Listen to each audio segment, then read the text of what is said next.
Discount offer आप सभी के लिए सिर्फ जयपुरिया हॉलमार्क में।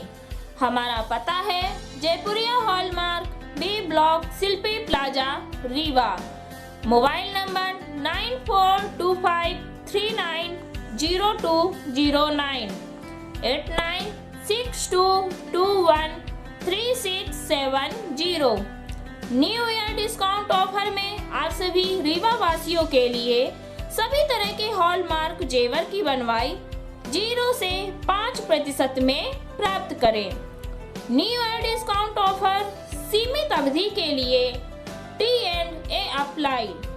एक बार हमारे यहाँ आकर इस अवसर का लाभ अवश्य लें। हमारा पता एक बार फिर नोट कर लें। Jaipuria Hallmark, B block, Shilpi plaza, Rewa. Mobile number 9425390209 9862213670।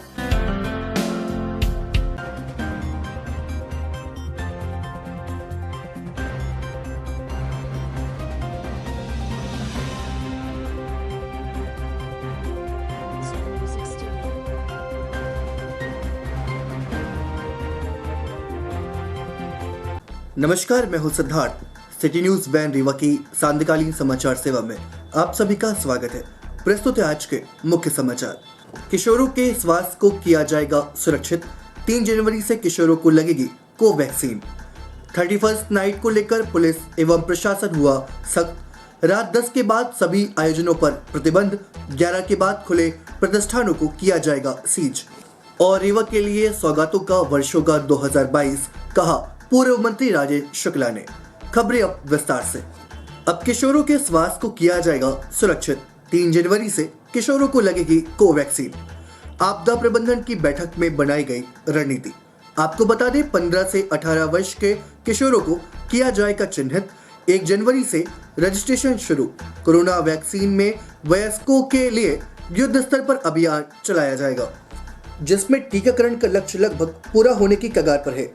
वहीं अब कोरोना महामारी से बचाव के लिए अवयस्कों के लिए टीकाकरण की शुरुआत की जा रही है। 15 से 18 वर्ष के बालक बालिकाओं को 3 जनवरी से कोवैक्सीन का टीका लगाया जाएगा, जिसके लिए 1 जनवरी से रजिस्ट्रेशन की प्रक्रिया शुरू की जाएगी। आज कलेक्ट्रेट के मोहन सभागार में आपदा प्रबंधन की बैठक ली गई, जिसमें टीकाकरण तैयारियों पर विस्तार से चर्चा की गई। इस दौरान पूर्व मंत्री राजेश शुक्ला एवं कलेक्टर डॉक्टर एलएयर रेड्डी ने आपदा प्रबंधन दल के सदस्यों तथा संबंधित अधिकारियों से टीकाकरण के संबंध में चर्चा की। आपको बता दें कि जिले में 15 से 18 वर्ष के बच्चों में से 261 शासकीय विद्यालयों में 1,20,763 बच्चे हैं, जबकि 310 प्राइवेट विद्यालयों में 51,936 बच्चे हैं। कुल मिलाकर जिले में 571 विद्यालयों में 1,72,699 बच्चे हैं। आपको बता दें, इस दौरान बूस्टर डोज के बारे में भी चर्चा की गई, जो 9 जनवरी से प्रारंभ होगा। इसमें कोविड वैक्सीन के सेकेंड डोज के 9 महीने बाद वाले फ्रंटलाइन वर्कर एवं हेल्थ वर्कर्स को दी जाएगी। प्रस्तुत है पूर्व मंत्री एवं विधायक रीवा राजेश शुक्ला से प्राप्त जानकारी के अंश। आज क्राइसिस मैनेजमेंट की बैठक में 3 जनवरी से 15 साल से 18 साल के बच्चों को वैक्सीनेशन करने का कार्यक्रम शुरू होना है। प्रदेश के मुख्यमंत्री शिवराज सिंह चौहान जी ने कार्यक्रम जिलों को दिया है और इसमें लगभग 1,72,000 ऐसे बच्चे हैं जो प्राइवेट स्कूल और सरकारी स्कूलों में पढ़ते हैं। तो स्कूलों में ही सेंटर बनाने का फैसला किया गया है और वहीं पर उन सबको 3-4 दिन में 3 जनवरी से शुरू करेंगे। करना तो 15 जनवरी तक है, लेकिन ऐसा लगता है कि 3-4 दिन में 100% 1,72,000 बच्चों को वैक्सीनेट कर दिया जाएगा पहला डोज। दूसरा डोज की तैयारी है। दूसरा डोज फिर आने वाले जैसे निर्देश आएंगे उसके हिसाब से हाँ, जिन लोगों को सेकंड डोज लग गया है उनको 9 महीने यदि हो गए हैं तो उनको एक बूस्टर डोज लगेगा। तो उन सब का भी आइडेंटिफिकेशन करके और वो बूस्टर डोज भी लगाए जाएंगे। सर, यहाँ 20-22 का चालू होने वाला है, विकास की रीवा के लिए क्या नई चीजें लाभ क्या सौगात दे रहे हैं रीवा वासी को? 31st नाइट को लेकर पुलिस एवं प्रशासन हुआ सख्त। पुलिस कंट्रोल रूम में आयोजित की गई होटल संचालक एवं रेस्टोरेंट संचालकों के साथ बैठक। रात 10 बजे के बाद किसी भी होटल एवं रेस्टोरेंट में आयोजन पर लगाई गई रोक। 11 बजे के बाद तफरी करने वालों पर होगी कड़ी कार्रवाई। पुलिस के द्वारा शहर में बनाए गए दर्जन भर से अधिक चेक पॉइंट। आपको बता दें, कोरोना के बढ़ते मामलों को देखते हुए 31st नाइट को लेकर प्रशासन एवं पुलिस अलर्ट मोड पर आ चुकी है। शहर में नजर बनाए रखने के लिए दर्जन भर से अधिक चेक पॉइंट बनाए जा रहे हैं, जहां से आने जाने वालों पर पुलिस के द्वारा सख्त निगरानी रखी जाएगी। आज इसी संबंध में पुलिस कंट्रोल रूम में होटल, रेस्टोरेंट एवं बार संचालकों के साथ प्रशासन एवं पुलिस विभाग के द्वारा बैठक ली गई। बैठक में additional SP Shiv Kumar Verma, SDM Anurag Tiwari, CSP SN Prasad, DSP यातायात मनोज वर्मा, नायब तहसीलदार यति शुक्ला, आबकारी उप निरीक्षक अभिमन्यु पाठक सहित कई थाना प्रभारी मौजूद रहे। इस दौरान होटल एवं रेस्टोरेंट संचालकों को स्पष्ट किया गया कि वो अपने अपने रेस्टोरेंट एवं होटल में 10 बजे के बाद सभी सेवाएं बंद कर दें। 10:30 बजे तक लोग अपने घरों तक पहुंच जाएं, यानी 11 बजे के बाद कोई भी व्यक्ति सड़क पर बेवजह तफरी करते दिखाई देता है तो उस पर सख्त कार्रवाई की जाएगी। इस दौरान एडिशनल एसपी शिव कुमार वर्मा ने यह भी स्पष्ट किया कि शहर में केवल 8 लाइसेंसधारी होटल एवं रेस्टोरेंट तथा 2 ओकेशनल, कुल मिलाकर 10 लोगों को ही लाइसेंस प्राप्त है। उन्हें भी केवल 10:30 बजे तक की ही अनुमति दी गई है। इसके अतिरिक्त कहीं भी नियमों का उल्लंघन होता पाया गया तो इस पर सख्त कार्रवाई की जाएगी। वहीं रात 11 बजे के बाद खुले मिले होटल, रेस्टोरेंट को सीज किया जाएगा। प्रस्तुत है एडिशनल एसपी शिव कुमार वर्मा से प्राप्त जानकारी के अंश। किस तरह की तैयारी है? जो निर्देश है शासन स्तर से, उन निर्देशों का पालन करने के लिए संबंध में सभी रेस्टोरेंट, होटल और संचालकों को बताया गया था। उसी संबंध में एक कलेक्टर एसपी साहब के निर्देश में मीटिंग ली गई थी। इस मीटिंग में सभी होटल संचालकों को जो बताया गया है, उसमें ये टारगेट रखा गया है कि वो लोग सभी 10 बजे का टारगेट लेके चलेंगे। 10 बजे तक आखिरी ऑर्डर लेंगे, इसके बाद ऑर्डर नहीं लेंगे। उसके बाद होते होते जो ख़त्म करने वाला है 10:30 बजे तक हर हाल में ख़त्म कर ले, जिससे लोग कर्फ्यू के समय के पहले यानी 11 बजे के पहले अपने अपने घर पहुंच जाएं, जिससे शहर में व्यवस्था बनी रहे, निर्देशों का पालन कराया जा सके। जो लोग इसके बाद भी या होटल को खोल के रखेंगे या होटल चलाते रखेंगे, समय से बंद नहीं करेंगे, उनके खिलाफ कार्रवाई की जाएगी, यहाँ तक कि उसको सीज भी किया जाएगा। ऐसा होटल संचालकों को स्पष्ट रूप से बता दिया गया है। इसके साथ साथ होटल में काम करने वाले वर्कर्स के लिए जो समय निर्धारित है उसमें भी ये सब पालन हो जाएगा, क्योंकि जब वो आखिरी ऑर्डर 10 बजे लेगा, फिनिश होते होते 10:30 बज जाएगी। वो भी होटल का जो स्टाफ है जो शहर में रहता है कहीं, वो भी अपना समय से वापस चला जाए, इसमें उनके लिए भी सुविधा बनी रहेगी। क्योंकि पुलिस की टीम, रेवेन्यू की टीम और नगर निगम की टीम, ये सारी टीमें मिलके चेकिंग करेंगी। जगह जगह स्टॉपर्स के साथ शहर को सील किया जाएगा, जिससे कर्फ्यू का पालन कराया जा सके। तो कितने स्टॉपेज बनाए गए हैं नगर में? इसमें करीब 12 से 13 स्टॉपेज बनाए गए हैं, जो शहर के पूरे इंटरनल और आउटर पार्ट को कवर करके रखेंगे, जिसमें हमारे डीएसपी ट्रैफिक में और सीएसपी साहब ने मिलकर व्यवस्था कर ली है। और इसमें पहले से पूर्व में भी स्थान चिन्हित रहे हैं। कोरोना के लॉकडाउन के टाइम पे भी वो स्थानों में पुलिस चेकिंग करती रही है, वही स्थान इसमें रहेंगे। तो हुक्का बारों के लिए भी कुछ विशेष? हुक्का बार तो वैसे भी अवैध है और इसमें अभी सिविल लाइन पुलिस के द्वारा कार्रवाई भी की गई थी। कुछ बात आई थी अभी, एक सज्जन जो थे किसी होटल के संचालक, उन्होंने ये प्रश्न भी उठाया था कि साहब वो हर्बल हुक्का, उनको भी इस संबंध में स्पष्ट कर दिया गया है कि किसी भी तरह का कोई भी हुक्का जो रेस्टोरेंट में, जहाँ पर महिलाएं, बच्चे, बच्चियाँ सभी लोग जाते हैं, उनके सामने कोई हुक्का अगर पीते हुए दिखाई देता तो निश्चित रूप से उस पर गलत इफेक्ट भी पड़ता है और एक ज्ञान का कानूनी भी है। अगर वो उस तरह कहीं भी कुछ मिलता है, पुलिस ने उनको स्पष्ट कर दिया, प्रशासन की तरफ से भी स्पष्ट है कि उनके खिलाफ वैधानिक कार्रवाई की जाएगी। पटाखे फोड़ने में प्रतिबंध कर दिया? वो सुप्रीम कोर्ट की गाइडलाइन है, वो तो एक निर्धारित समय है, उसके पहले ही जिनको कुछ अगर आनंद उठाना उठा लें, उसके बाद मनाही है। सर 31st में ड्रिंक एंड ड्राइव का बहुत मामले आते हैं, इसको क्या कारण? इसमें हमारे डीएसपी ट्रैफिक ने बताया कि पूरी व्यवस्था लगा रखी है। शहर में करीब 12 से 13 स्थानों पर चेकिंग की जाएगी, ब्रीथ एनालाइजर के साथ की जाएगी। अगर कोई ड्रिंक करके गाड़ी चलाते हुए पाया गया, वो भी 11 के पहले, ठीक है, तो कार्रवाई अलग से की जाएगी। 11 के बाद तो हर तरह से कार्रवाई होनी ही है। अगर जो भी रात में निकलेगा उसके खिलाफ कार्रवाई होनी ही है। इसलिए लोगों से विशेष अनुरोध है कि कृपया 11 के पहले अपने अपने घर में पहुंच जाएं, सुरक्षित रहें और अपने घर में ही बाकी का नया साल मनाएं। सभी को रीवा नगर, रीवा जिले के वासियों को, आप सभी को पुलिस प्रशासन रीवा की तरफ से बहुत बहुत शुभकामनाएं। रीवा के लिए सौगातों का वर्ष होगा 2022, बोले पूर्व मंत्री राजेंद्र शुक्ला। आपको बता दें, वर्ष 2021 आज समाप्त हो रहा है। इस साल लोगों ने कोरोना त्रासदी जैसी बीमारी को झेला। आगे आने वाले वर्ष से लोगों को सकारात्मक अपेक्षाएं हैं। इसी क्रम में पूर्व मंत्री एवं रीवा विधायक राजेंद्र शुक्ला ने कहा कि नया वर्ष सबके साथ साथ रीवा के लिए भी मंगलमय होगा, क्योंकि 2022 में स्पोर्ट्स कॉम्प्लेक्स बनकर तैयार हो जाएगा। माखनलाल चतुर्वेदी पत्रकारिता विश्वविद्यालय मार्च में लोकार्पित हो जाएगा। रेलवे ओवरब्रिज भी लोकार्पित हो जाएगा। रिवर फ्रंट बनकर तैयार हो जाएगा। साथ ही कई मल्टी स्पेशलिटी हॉस्पिटल आएंगे, जिसमें पैरामेडिकल स्टाफ रीवा के ही होंगे, जिससे स्थानीय लोगों को रोजगार भी मिलेगा। इसके अलावा 2022 में रीवा को एक बड़ी सौगात मिलेगी कि रीवा से भोपाल और रीवा से इंदौर हवाई यात्राएं शुरू की जाएंगी। इसके अलावा सिंचाई के नहरों का जो जाल 3 लाख एकड़ में बिछा है, 2022 में हमारी पूरी कोशिश रहेगी कि वो 5 लाख एकड़ हो जाए। 2 लाख रकबा और बढ़ेगा। आइए सुनते हैं क्या कहा रीवा विधायक राजेंद्र शुक्ला ने। देखिए, 2022 तो कई ऐसे सौगातें मिलने वाली हैं जिनकी तैयारी हम लोग 21 और 22 से कर रहे हैं। 20 और 21 में जिन योजनाओं को शुरू किया, कई तो लोकार्पित हो गई हैं, कुछ 22 में होंगी। जैसे रेलवे ओवरब्रिज वो बन के तैयार हो जाएगा। दिसंबर 22 तक रिवर फ्रंट बन के तैयार हो जाएगा। स्पोर्ट्स कॉम्प्लेक्स मार्च तक में पूरा हो जाएगा। माखनलाल चतुर्वेदी विश्वविद्यालय मार्च में लोकार्पित हो जाएगा। इको टूरिज़्म पार्क जो बन रहा है वो हमारा 2022 में कंप्लीट हो जाएगा। पचमढ़ा के विकास का काम पूरा हो जाएगा।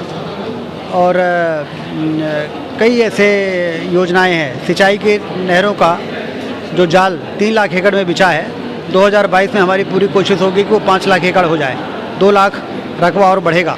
नई गढ़ी माइक्रो इरिगेशन नंबर 1, नंबर 2 और त्योंथर फ्लो, इससे 2022 में 2 लाख अतिरिक्त सिंचाई का रकबा रीवा ज़िले में क्रिएट होगा।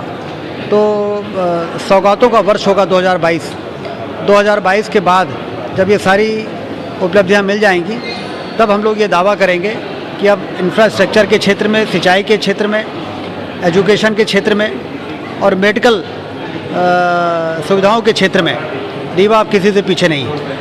चौराहे में एक और फ्लाईओवर के लिए प्रपोजल शायद चल रहा है या हो गया है? हाँ, वो उसका काम अप्रैल मई में शुरू हो पाएगा। स्वीकृत मिल गई है 35 करोड़ का, जो सिरमौर चौराहे से विश्वविद्यालय मार्ग में भी और बोदा मार्ग में भी फ्लाईओवर उतरेगा। और ये बोदा मार्ग वाला नीम चौराहे तक इसको 4 लेन की सड़क बनाने का इसी प्रोजेक्ट में शामिल किया गया है। तो जिस तरह से विश्वविद्यालय मार्ग 4 लेन हो गया है, उसी प्रकार से बोदा रोड भी 4 लेन हो जाए। ये एक बड़ी उस इलाके की तस्वीर इससे बदलेगी। तो रोजगार के क्षेत्र में क्या और कई आयाम के प्रयास किए जा रहे हैं? रोजगार के क्षेत्र में देखिए, जो इंफ्रास्ट्रक्चर के काम चल रहे हैं, जो कई मल्टी स्पेशलिटी हॉस्पिटल आ रहे हैं, इनमें रीवा के लोगों को बहुत रोजगार मिलने वाला है। क्योंकि अस्पताल यहाँ खुलेगा तो डॉक्टर्स भले यहाँ के कम हों, लेकिन पैरामेडिकल तो यहीं का होगा। 3 medical multi speciality hospital Rewa में आ रहे हैं। अभी हमने को मालूम पड़ा कि उनके इंटरव्यू हो रहे हैं, भर्तियां हो रही हैं बहुत तेज़ी के साथ। रीवा के बच्चे अप्लाई कर रहे हैं, तो इससे भी रोज़गार मिलता है। जो हमारा सिंचाई का काम चलता है, उससे रोज़गार मिलता है। फिर जब सिंचाई का काम पूरा हो जाता है तो पर कैपिटा इनकम बढ़ती है, तो उससे भी बाज़ार में पैसा आता है, तो व्यापार बढ़ता है, तो रोज़गार के अवसर पैदा होते हैं। तो इसीलिए तो रीवा बदला है कि यहाँ पर बाण सागर का बांध पूरा हुआ तो बाज़ार में ज़्यादा पैसा खर्च होने लगा, उससे व्यापार बढ़ा, उससे रोज़गार के अवसर पैदा हुए, उससे बेरोजगारी दूर हो रही है। तो कुल मिला के ये पूरा चेन है, जो चेन को पूरा करना ज़रूरी था, जिसको पिछले 10 वर्षों में पूरा करने की कोशिश की गई है। और एक और बड़ी उपलब्धि 2022 में रीवा को मिलेगी। रीवा से नियमित हवाई सेवा शुरू होने वाली है। रीवा में एक लो कॉस्ट एयरपोर्ट बनेगा। रीवा से इंदौर और रीवा से भोपाल नियमित हवाई सेवा शुरू होगी। और वो हवाई सेवा इस प्रकार से होगी कि भोपाल जाके कोई दिल्ली के फ़्लाइट से कनेक्ट हो जाएगा और इंदौर जाके कोई बम्बई के फ़्लाइट से कनेक्ट हो जाएगा। तो रीवा का व्यक्ति पूरे देश से जुड़ जाएगा हवाई मार्ग के माध्यम से। नव वर्ष में कोई संदेश चल रहा है? नए वर्ष में मैं सभी को बहुत बहुत शुभकामनाएं देता हूं। सभी का जीवन खुशी, उमंग और उत्साह, तरक्की, यश से भरा हो, ऐसा ईश्वर का आशीर्वाद सभी को प्राप्त हो। और आने वाले समय में एक और अपील मैं करना चाहता हूं कि कोरोना की हमने पहली और दूसरी लहर देखी है, तीसरी लहर की भी सुगबुगाहट सुनाई दे रही है। इसलिए हम लोगों को जनवरी के महीने में बहुत संभल के, सतर्क होके और अपना काम करना है, जिससे कि हालांकि रीवा में ऑक्सीजन, बेड, तमाम तरह के जो इंफ्रास्ट्रक्चर थे वो पूरी तरह से तैयार हैं, लेकिन फिर भी हम सावधानी बरतेंगे तो इस महामारी से अपने आप को बचाने में सफल होंगे। और उसके बाद का समय जो है वो सभी के लिए बहुत ही उज्जवल होगा, ऐसा मैं सभी को शुभकामनाएं देता हूँ। 48 घंटों के अंदर अंधी हत्या का चुरेटा पुलिस ने किया खुलासा। 2 आरोपी गिरफ्तार, न्यायालय में किया गया पेश। आपको बता दें कि विगत दिवस अंजनी साकेत निवासी वार्ड 4 खैरा पुरानी बस्ती की लाश धान की भूसी में मिली थी। युवक की हत्या कर शव को धान की भूसी में छिपाने वाले दोनों आरोपियों को पुलिस ने गिरफ्तार कर लिया है। पकड़े गए आरोपियों में मंजा उर्फ बॉबी उर्फ भैया जी साकेत, पिता रामनरेश 20 वर्ष निवासी खैरा पुरानी बस्ती एवं महेंद्र सिंह 21 वर्ष निवासी उमरिया जिला पन्ना हाल मुकाम सिरमौर चौराहा रीवा शामिल है। घटना के संबंध में जानकारी देते हुए एडिशनल एसपी रीवा शिव कुमार वर्मा ने बताया कि आरोपियों ने मृतक को पहले शराब पिलाई और उसके बाद उसके आंख में मिर्च डाल दी, जिससे उसे दिखना बंद हो गया। उसके बाद आरोपियों ने सिर पर पत्थर मारकर उसको लहूलुहान कर दिया और फिर बाइक से पेट्रोल निकाला और मृतक के ऊपर डालकर आग लगा दी, जिससे मृतक की मौत हो गई। प्रस्तुत है एडिशनल एसपी शिव कुमार वर्मा से प्राप्त जानकारी के अंश। सर, ये चौराहा थाना पुलिस ने खुलासा किया है हत्या का। निश्चित रूप से रीवा पुलिस की ये बड़ी उपलब्धि, अंधे कत्ल का जो खुलासा हुआ है, इसमें चौराहा थाना प्रभारी और वरिष्ठ अधिकारियों के मार्गदर्शन से जो टीम ने काम किया उसका नतीजा था। ये जो 2-3 दिन पहले घटना घटी थी और बॉडी मिली थी, उस बॉडी की पतासाजी में पुलिस के द्वारा लगातार विवेचना की जा रही थी सिस्टम कायम करके। उसी विवेचना के दौरान एक जानकारी मिली थी लास्ट थी कि जो मृतक था, मृतक का एक किराएदार साथी है, वो अंडे की दुकान लगाता है और घटना दिनांक को 2 लोगों को उसने आखिरी टाइम पर देखा था। जो मृतक के साथ एक व्यक्ति और था और मृतक, दोनों को उसने देखा तो बताया था कि इसके साथ में था। जो व्यक्ति मृतक के साथ था उसके जब पता लगाया पुलिस ने तो व्यक्ति पुलिस को नहीं मिला, उसकी तलाश की जा रही थी। घटना के बाद जो आरोपीगण थे हत्या करके, उसमें मृतक का मोबाइल और मोटरसाइकिल लेके भागे हुए थे।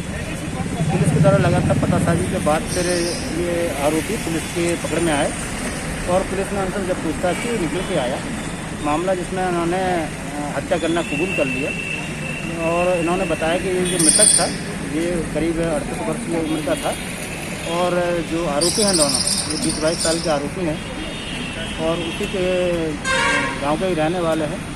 ये उसमें से एक जो व्यक्ति था ये पन्ना जिले का रहने वाला जो वहाँ रह रहा था और इन दोनों ने मिलकर इसकी हत्या की योजना बनाई थी, क्योंकि दोनों को ये डांटता रहता था, गालियाँ कर देता रहता था। और इसमें एक और तथ्य निकल के आता है कि जिसके बारे में पुलिस अभी तस्दीक कर रही है। पुलिस ने दोनों आरोपियों को गिरफ्तार कर लिया है, मृतक की मोटरसाइकिल और मोबाइल को बरामद कर लिया है। घटना दिनांक को आरोपियों ने पहले अंडे की भुर्जी वगैरह बना के फिर दारू ली, डिस्पोजल लिए और जाके दारू पी राइस फैक्ट्री के पास में। और ख़ासतौर से उन्होंने मिर्ची पाउडर जो लिया हुआ था, जब मृतक नशे में आ गया तो मिर्ची पाउडर उसकी आंख में डाल दी और उसके बाद फिर पत्थर से पीट के उसकी मौत कर उसको मार दिया, जिसमें उसकी हत्या हुई। आग लगाने का, चेहरे में जलाने के लिए। इसके बाद फिर दोनों आरोपियों ने उसकी घसीट के जो भूसी पड़ी थी उसके पास लाए और कुछ इकट्ठा करके उसमें आग भी लगाई, लेकिन भूसी क्या है तेज़ी से एकदम जलती नहीं, सुलगती रहती है और वो जिससे उसमें मृतक का जो चेहरा था वो विकृत हो गया। 9 वर्ष की पूर्व संध्या पर रानी तालाब स्थित मां कालिका देवी मंदिर प्रांगण में रोशनी महोत्सव का आयोजन किया गया। कार्यक्रम में बतौर मुख्य अतिथि रीवा सांसद जनार्दन मिश्रा उपस्थित रहे, जबकि अध्यक्षता collector Rewa doctor Ilaiyaraaja T ने की। विशिष्ट अतिथि के रूप में पूर्व मंत्री एवं रीवा विधायक राजेंद्र शुक्ला उपस्थित रहे। इस दौरान विभिन्न सांस्कृतिक कार्यक्रमों का आयोजन किया गया। साथ ही मातृशक्तियों द्वारा दीप जलाकर मंदिर परिसर को रोशन किया गया। कार्यक्रम में सिमरिया विधायक के त्रिपाठी, एसपी रीवा नवनीत भसीन, नगर निगम कमिश्नर मृणाल मीणा, पूर्व महापौर वीरेंद्र गुप्ता, पूर्व महापौर शिवेंद्र सिंह, जिला पंचायत की पूर्व उपाध्यक्ष विभा पटेल सहित अन्य गणमान्य नागरिक उपस्थित रहे। इस अवसर पर Rewa collector doctor Ilaiyaraaja T ने कहा कि रानी तालाब परिसर में ये रोशनी महोत्सव का आयोजन अत्यंत प्रशंसनीय एवं सराहनीय है। रानी तालाब परिसर में माननीय विधायक राजेश शुक्ला के निर्देशन में स्वच्छता कार्य के लिए कई बार यहां आगमन हुआ है और उसका परिणाम भी आज देखने को परिलक्षित हो रहा है। प्रस्तुत है कार्यक्रम की एक झलकी सहित पूर्व मंत्री एवं रीवा विधायक राजेश शुक्ला से प्राप्त जानकारी के अंश। देखिए, जैसे सभी को मालूम है कि रानी तालाब विकास की योजना 2007 में बनाई गई थी, बल्कि 2004 में जब पर्यावरण विभाग का काम मेरे पास था और उसको 2007 में पूरा किया। और मैंने सड़क चलते हुए एक मंदिर को देखा था तिवारी जी का, जिसमें इस प्रकार से लाइटिंग का अरेंजमेंट था। उनका रानी तालाब में इस प्रकार से जितने मंदिर हैं सभी में लाइटिंग का अरेंजमेंट हो जाएगा तो रानी तालाब की खूबसूरती में 4 चांद लग जाएगा। और 9 वर्ष की पूर्व संध्या में रोशनी महोत्सव करके 2022 को सभी के लिए जीवन में रोशनी युक्त रहे, 2022 खुशी रहे और तरक्की रहे, स्वास्थ्य सभी का अच्छा रहे। ये इसलिए माँ कालिका के दरबार को रोशनी से युक्त करके हम लोगों ने रोशनी महोत्सव मनाया है और माँ कालिका से यही प्रार्थना की है कि अपने आशीर्वाद की वर्षा ऐसी करें कि जो संकट और परेशानी 2022 में कोरोना महामारी के कारण देश की जनता ने झेला है, दुनिया के लोगों ने, उस संकट से इस बार आमना सामना न हो, ऐसा माँ कालिका आशीर्वाद है। आज की खबरों में बस इतना ही। कल फिर होंगे आपसे मुखातिब कुछ नई खबरों के साथ। तब तक के लिए हमें इजाजत दीजिए। नमस्कार।